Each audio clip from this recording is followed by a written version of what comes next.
Patricia. Bonjour Anne. Bonjour à tous. Bonjour à tous. Alors on est ravis de vous retrouver, Patricia et moi, pour une nouvelle chronique sur un thème, grand thème, autour de la mort et les défunts. Alors je vais revenir sur, tu as parlé des âmes errantes tout à l'heure, Oui. donc on va revenir dessus si tu veux bien. On dit que certains défunts restent coincés dans le bas astral ou entre deux états, entre l'état terrestre et l'état astral, qui ne savent pas qu'ils sont morts aussi. Qu'est-ce que tu as à dire par rapport à ça? C'est quelque chose qui arrive forcément, etc. Des fois, c'en est même qui n'ont pas envie, peut-être que c'en est justement qui ne voulaient pas suivre la lumière blanche, mais qui n'arrivaient pas à comprendre quel était le vrai chemin. Moi, j'en ai rencontré que c'était ça.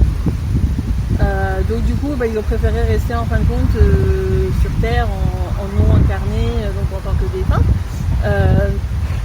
Il y en a qui ont très très bonne intention, puis après quand tu leur parles, tu leur dis trouve le dolmen qui est plus près de chez toi, et ton subtil qui lui indique le chemin, après ils se mettent à reprendre le chemin qui est le leur en fait.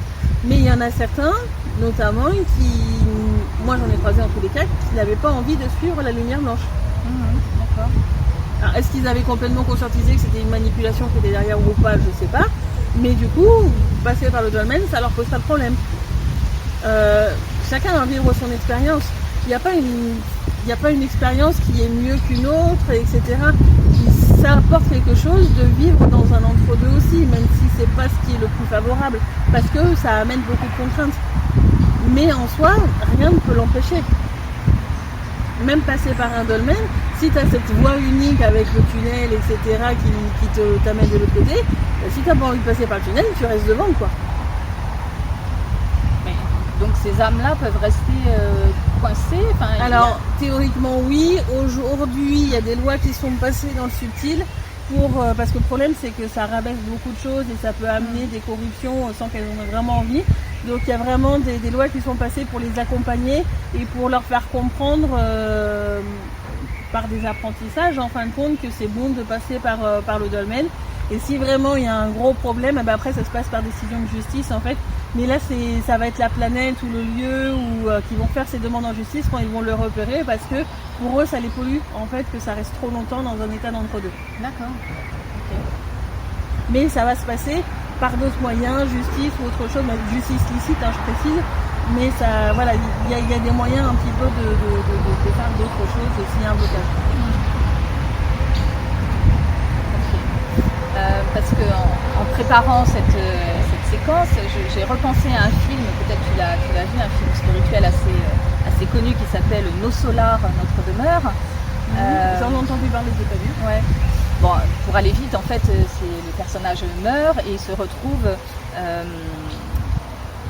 sur un plan vraiment très glauque, quoi. C'est vraiment pas terrible là où il se retrouve, mais voilà, il arrive quand même à passer du côté lumineux et il se retrouve dans une cité merveilleuse qui s'appelle Nos Solars et qui lui arrive plein de belles choses. Est-ce que ça peut arriver, du coup, pour qu'on soit dans un plan vraiment... D'une certaine manière, quand on passe par un dolmen, c'est comme si on passait par un plan, un habitat, je veux dire comme un hôtel, j'ai envie de dire. Je pense à une série, je crois qu'elle est coréenne, qui s'appelait Hôtel des Luna, où en fin de compte, ça va lui permettre à lui de se reposer, de faire le petit bilan et autre chose avant de complètement passer de l'autre côté. Donc il peut y avoir, entre guillemets, le rôle du dolmen sur l'autre plan, c'est ça en fait, les différentes salles par lesquelles le défunt va passer. Et après, je ne vais pas rentrer dans le détail de toutes les salles qu'il y a dans le domaine, dans le subtil, mais il y a tout un processus qui se fait pour l'âme et la conscience à ce niveau-là. Alors, très bien, donc il y a un processus. Alors justement, je voulais aussi en savoir plus par rapport à ça, puisque selon certaines autres conceptions, notamment chez les bouddhistes, il y aurait un processus avec des étapes. Ensuite, après la mort, il y aurait par exemple 3 jours et demi après la mort, et il se passe des choses, enfin voilà, plusieurs étapes. Toi aussi, tu penses qu'il y a des... Il y a différentes étapes, oui. Alors je dirais pas forcément 3 jours après, etc. Même s'il y a un temps de décomposition des premiers, on va dire, corps, comme le corps physique, etc. Il y en a quelques-uns qui doivent se décomposer. En fait, pour moi, c'est plus une question de cérémonie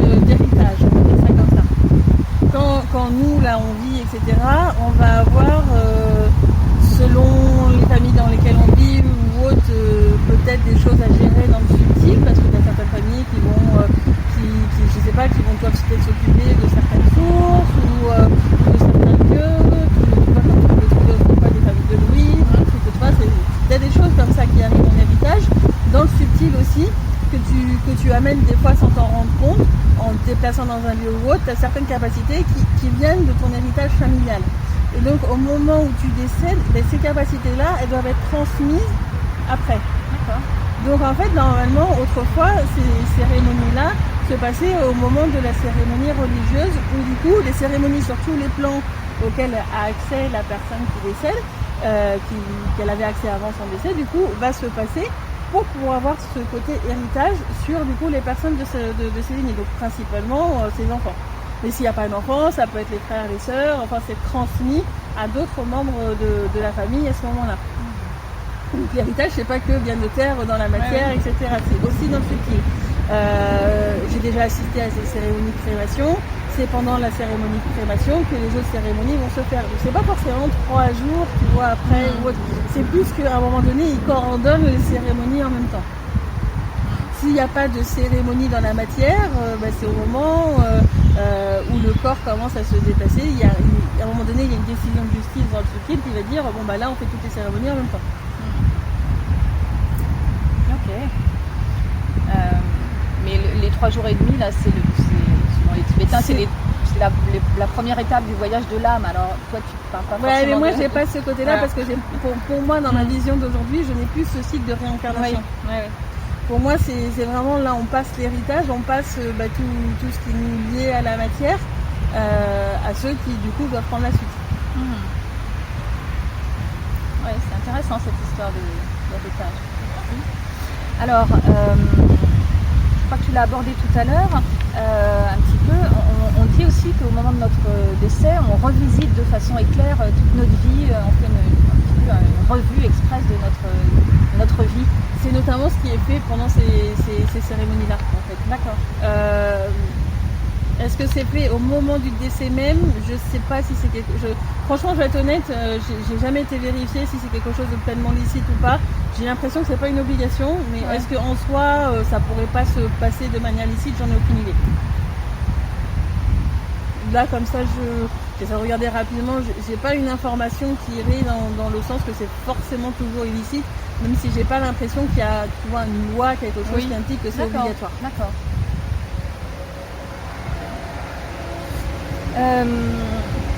Je voudrais qu'on parle des conditions de la mort.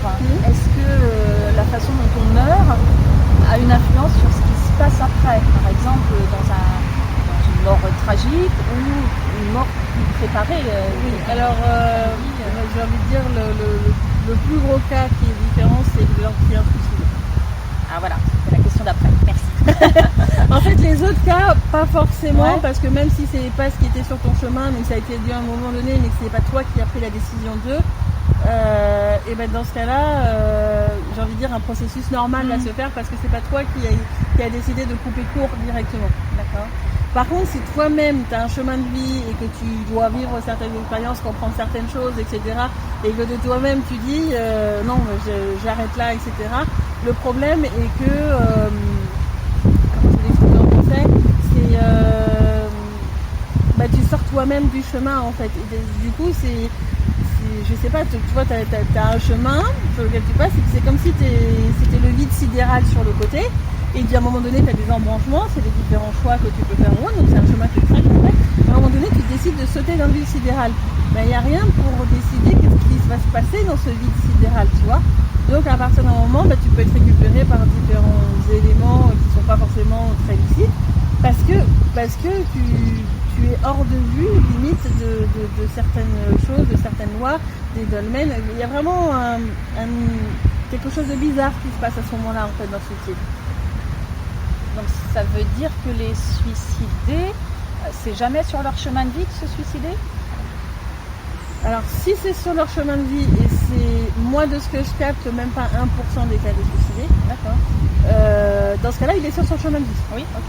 Donc là, il n'y a pas de problème. C'est pour ça qu'en fait, je mettais une généralité, tu as raison, qui n'est pas forcément juste. Si c'est sur son chemin de vie, ok, mais c'est quelque chose qui est quand même extrêmement rare en fait dans les... C'est un apprentissage extrêmement particulier et que tout le monde n'aura pas forcément à faire. Moi personnellement, je ne l'ai jamais fait. Et souvent c'est parce que tu bloques sur quelque chose ou autre chose que tu vas être amené à aller jusqu'à un extrême. Tu sais, c'est comme quand on a conscientisé des choses, on repousse l'échéance, et puis à un moment donné, on a l'impression que tout le monde est contre nous parce que une personne miroir on l'a pas vu, deux personnes miroirs on l'a pas vu, trois personnes miroirs on l'a pas vu, et les choses en fin de compte s'agrandissent de plus en plus. Et à un moment donné, le fait de vivre le suicide, c'est un cas qui est extrêmement gros pour faire comprendre des choses. Mais pour moi, en tous les cas, de ce que je perçois au volume intuitif, c'est extrêmement rare. Et est-ce que le suicide a une influence sur ce qui se passe après? Quand c'est le cas du chemin de vie, non. Oui. Quand c'est autre, du coup, c'est qu'il n'y a plus de repère sur ce qu'il doit y avoir derrière. Alors, donc, du coup, il y a forcément une influence. Mais alors, il faut faire comment? Est-ce que ce sont des aberrantes finalement? Le problème, c'est qu'elles ont des énergies très particulières. Aujourd'hui, il y a quand même différentes consciences, dont celle de Gaïa, qui essaie de les repérer et de les aider à trouver des dolmens, etc. Mais elles ont des énergies extrêmement particulières, c'est pas forcément facile. Et des fois, elles ont réussi à se cacher, même dans le subtil, en fait. Et c'est pas forcément évident de les retrouver. Et des fois, elles ont été prises vraiment par des trucs qui sont très très sombres. Et c'est pareil, du coup, c'est des endroits qui sont très cachés et pas forcément faciles à repérer. Mais je sais que là, depuis 2 ans, il y en a quand même un bon nombre qui ont été réussi à être repérés de par tous les lieux qui ont été détruits, sombres, etc. On en trouvait, qui sont passés après par des voies un peu plus normales. Mais je ne peux pas te dire si après les temps d'épuration qu'il y a actuellement, si ça va continuer comme ça, on n'arrivera encore à les retrouver ou quoi que ce soit.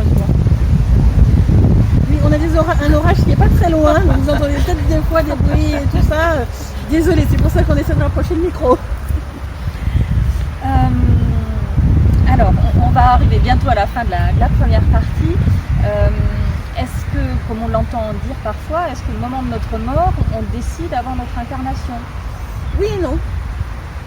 C'est-à-dire qu'on a décidé de plusieurs moments de mort avant l'incarnation, mais vu qu'on a plein de décisions et de choix que l'on prend pendant l'incarnation, à un moment donné, il y a des choses qui peuvent être trop calculées et donc du coup avoir un moment de mort qui est autre que ce qui était prévu avant l'incarnation.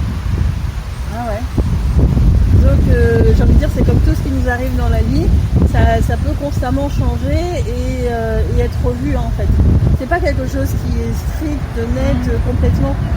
C'est important qu'on puisse évoluer selon notre libre arbitre, etc. En respect pour moi du coup des lois licites, donc en respect de tout le monde. Et s'il y a des choses qu'on aurait dû expérimenter parce que par un certain type de mort, le suicide par exemple, mais qu'au final on a compris la leçon plus tôt, il n'y a plus besoin d'avoir ce type de mort là et puis on va continuer, tu vois. Ou alors peut-être qu'on n'a plus rien à exprimer dans la matière, parce qu'on a tout appris beaucoup plus vite, etc. Et peut-être que du coup on peut être amené à partir plus tôt. Enfin, il n'y a pas de règles prédéfinies. C'est en fonction des besoins du chemin, des apprentissages de chacun, de l'ordre dans lequel il doit expérimenter les choses, que en fin de compte les choses vont être calculées au fur et à mesure où l'on expérimente dans l'incarnation. J'aime bien cette idée que ce soit recalculé sur le chemin. Moi j'avais entendu dire, il me semble, qu'il y avait trois dates au moment avant notre incarnation, qu'on décidait de 3 dates possibles pour notre mort, et que si on rate la première, ça sera peut-être la deuxième, voire la troisième. Je sais pas, moi de ce que je vois là, je regarde pour plusieurs personnes que je connais dans la matière. Il y en a qui en ont droit, il y en a un là, il en a 16, il y en a un autre, il en a 10. Pour moi c'est assez variable parce que je vois là des personnes que je connais. Parce que du coup je peux pas voir pour monsieur tout le monde, mais en tous les cas autour de moi, je vois qu'il peut y avoir plus de. Donc ça veut dire que si on est là, c'est qu'on a peut-être passé déjà plusieurs. Moi j'en connais et qui ont déjà conscientisé qu'ils auraient déjà pris des décisions. Et parce qu'ils ont fait certaines conscientisations, parce qu'ils ont compris certaines manipulations aussi, des fois qui auraient dû les amener à des décès et qui ont pu parer ça, et ça leur a permis de vivre plus rapidement, plus longtemps. Waouh. Bon, une dernière question avant de clore cette partie-là fort intéressante. Qu'est-ce qui se passe dans le cas de morts nombreuses en même temps, Oui. du genre dans les catastrophes, dans les attentats, enfin là où il y a beaucoup de gens qui meurent de façon dramatique, violente en même temps. Bah, en fait, c'est comme les autres. En fait, pour moi, il n'y a pas de différence. À partir du moment où, on va dire que il y en a un dans l'eau qui a décidé de se suicider, mais c'était pas sur son chemin, et ben il va avoir la conséquence du fait qu'il s'est suicidé. Et les autres, en fin de compte, c'est pas un choix de leur part, c'est pas donc du coup, et ben leur énergie à eux est pas plombée par cette décision de suicide. Et ils sont repérés en fin de compte par rapport au fait qu'ils sont décédés, et normalement ils doivent suivre le chemin du dolmen, ou certains arrivent peut-être encore à les récupérer du côté de la lumière, enfin de ceux qui disent suivre la lumière, etc. Mais en tous les cas, on va dire que c'est des chemins plus classiques. Par contre, s'il y en a un dans l'eau qui avait décidé de se suicider et que c'est ça qui a amené la catastrophe, et ben dans ce cas-là, lui, ses énergies sont dans le subtil, je dirais, elles sont toutes chouboulous, c'est-à-dire que, enfin, c'est tellement, comment je pourrais dire ça, l'image qui me vient, c'est, vous voyez, vous avez des trucs qui vont dans tous les sens comme ça, c'est rien n'est stable, c'est tout comme ça, donc c'est difficile de repérer. Il a plus sa signature énergétique de base, normale, etc. Et c'est ça qui fait que je dis, c'est comme s'il tombait dans le vide sidéral en fait. Donc, mais autrement, le reste, c'est repéré. Il y a plein de décès partout sur la planète au même instant. Donc, que ce soit un endroit rassemblé ou non, c'est pareil. D'accord. Il n'y a pas un effet de groupe ou de collectif, ou une prise en charge collective, par exemple? À partir du moment où tu arrives dans le domaine, alors je connais pas le côté de la lumière parce que du coup, je veux pas aller du côté d'ici. Dans le domaine, en tous les cas, il y a des salles d'attente dans le domaine, donc ils vont le temps de passer, etc., et qu'ils soient entre guillemets enregistrés. L'image qui me vient, je sais pas si vous connaissez le dessin animé Dragon Ball, mais c'est quand ils passent de l'autre côté et qu'on voit chaque petite flamme arriver devant mon paradis ou enfer, et il y a son enregistrement. D'une certaine manière, c'est un petit peu ça. Ah oui, donc il y a quand même une file d'attente. Il peut y avoir quand il y a vraiment beaucoup de monde, j'ai connu ça. Après, maintenant, aujourd'hui, justement, leurs capacités ont augmenté par rapport à ça. Donc, du coup, il peut y avoir à un moment donné, mais ils font des demandes dans le subtil pour augmenter certaines capacités. Et du coup, il peut y avoir de l'aide qui viennent pour que les choses avancent plus rapidement. Il n'est pas supposé avoir une attente qui est trop longue. Et ça, c'est toute la gestion dans le subtil où c'est comme dans dans une société quelconque, etc. Il y a un coup de bourre sur un projet, et ben on peut prendre des intérims, tu vois. Et c'est pareil. Waouh. Ça me serait pas venu comme ça, mais ok. D'accord. C'est toujours très imagé en fait ce qui se passe. Pour moi, c'est très similaire au final à ce qu'on vit dans la matière. Au final, c'est juste une organisation d'une certaine manière d'autres notions. Mais il n'y a pas 36 manières d'organiser les choses au final. Quand il y a besoin d'aide, on fait un appel. On a besoin d'aide. Ok.